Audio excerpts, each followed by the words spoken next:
Hello guys, welcome back to another video. तो guys, Symphony की financial year 2023 की first quarterly result out हो चुकी है। तो गाइस, इस वीडियो में हम लोग यही देखेंगे कि कंपनी ने जून क्वार्टर में कैसी परफॉर्म की है, क्या क्या पॉइंट्स इंप्रूव हुई है एंड कहाँ कहाँ पे कंपनी ने डिटोरिएट की है। और कंपनी के फंडामेंटल्स भी चेक करेंगे और देखेंगे कि क्या ये कंपनी पैसे लगाने लायक है या नहीं। उसके साथ साथ हम लोग कंपनी के टेक्निकल्स के बारे में भी डिस्कस करेंगे। तो गाइज, बिना टाइम वेस्ट किए कंपनी की फंडामेंटल एनालिसिस करते हुए वीडियो को शुरू करते हैं।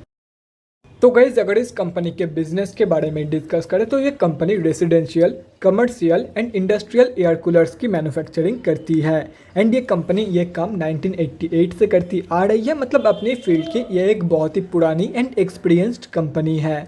ये कंपनी बहुत बीएससी एंड एनएससी में लिस्टेड है। और अगर इस कंपनी के कुछ इंपॉर्टेंट फिगर्स के बारे में डिस्कस करें तो 6625 करोड़ की है कंपनी की मार्केट कैप। 46.3 की पी है जो कि बहुत ही ज़्यादा हाई है। 17.1% है कंपनी की ROCE एंड 15% है कंपनी की रिटर्न ऑन इक्विटी।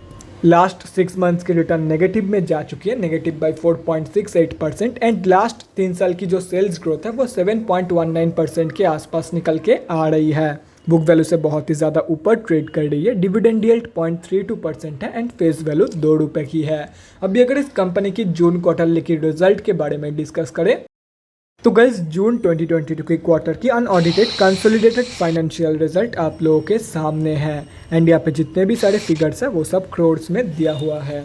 तो गाइस, सबसे पहले कंपनी की रेवेन्यू चेक करते हैं। तो जून 2022 के क्वार्टर में कंपनी ने 341 करोड़ की रेवेन्यू जनरेट किया है।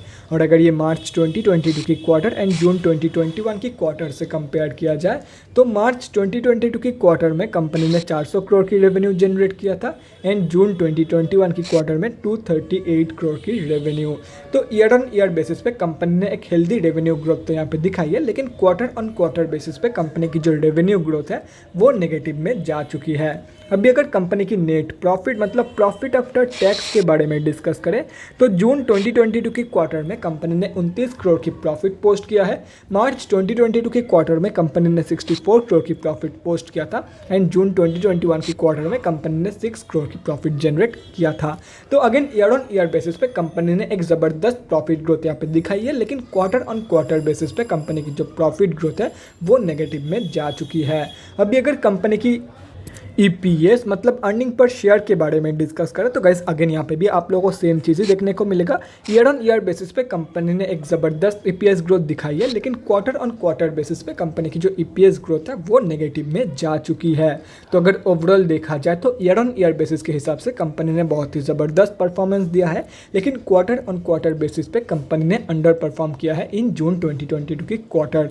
तो ओवरऑल जो रिजल्ट है वो 100 निकल के आई है, ना ही बढ़िया ना ही बेकार।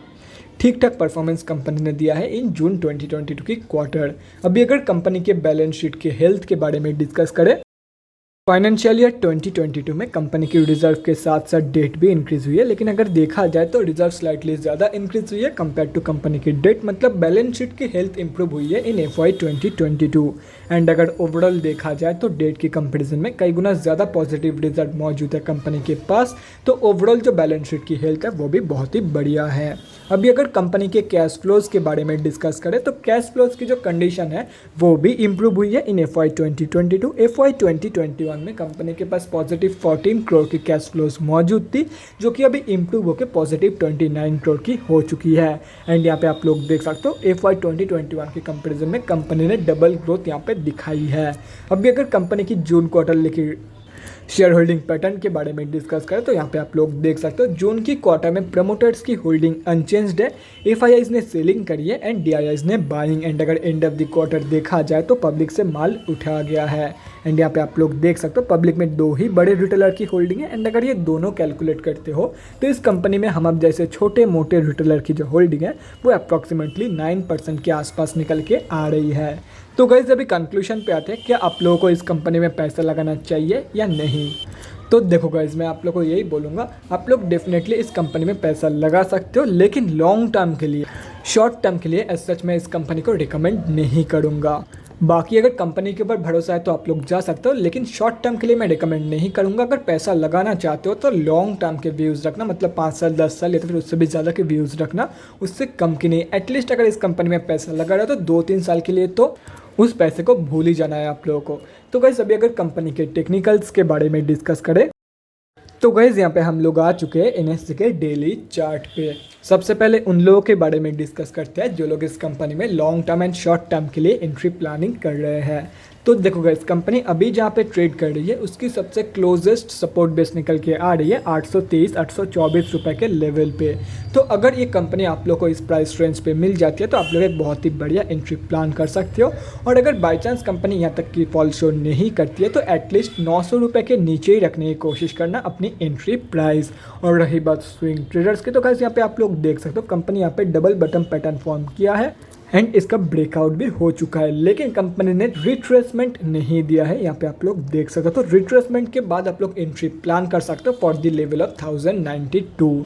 और अगर कंपनी विदाउट रिट्रेसमेंट ऊपर चली जाती है तो simply wait for the next move, क्योंकि ये एक स्ट्रॉन्ग रेजिस्टेंस जोन है कंपनी के लिए। तो हो सकता है कंपनी ऐसे रिजेक्शन फेस करके नीचे गिर जाए। एंड अगर कंपनी ऐसे रिजेक्शन फेस करती है तो अगेन 823 रुपये के लेवल से जब कंपनी रिवर्सल शो करेगी तब रिवर्सल कंफर्मेशन के बाद आप लोग 1092 रुपीज़ के लेवल के लिए ट्रेड प्लान कर सकते हो। और अगर बाई चांस कंपनी इसके ऊपर क्लोजिंग कर देती है तो कंपनी ने इसके ऊपर क्लोजिंग किया है, उसकी कंफर्मेशन के बाद आप लोग 1521 के लेवल के लिए ट्रेड प्लान कर सकते हो। विदाउट कंफर्मेशन एंट्री मत लेना, नहीं तो आप लोग ऐसे ट्रैप्ड हो जाओगे। यहाँ पे आप लोग देख सकते हो इसके ऊपर क्लोजिंग हुआ, उसके बाद head and shoulder pattern form हुआ, नीचे की तरफ ब्रेकआउट हुआ एंड डायरेक्ट ऑलमोस्ट 1100 रुपये के लेवल से कंपनी ने 823-824 रुपये के लेवल कंपनी ने शो कर दिया था। तो विदाउट कंफर्मेशन एंट्री लेने का गलती मत करना, गलती से भी गलती मत करना। तो guys that's it for this video. अगले वीडियो में मिलते हैं गाइस। एंड गाइस सभी के सभी लेवल्स आप लोगों के सामने हैं। अगर आप लोग चाहते हो तो स्क्रीनशॉट लेके रख सकते हो, कहीं पे नोट डाउन करना चाहते हो तो वो भी आप लोग कर सकते हो।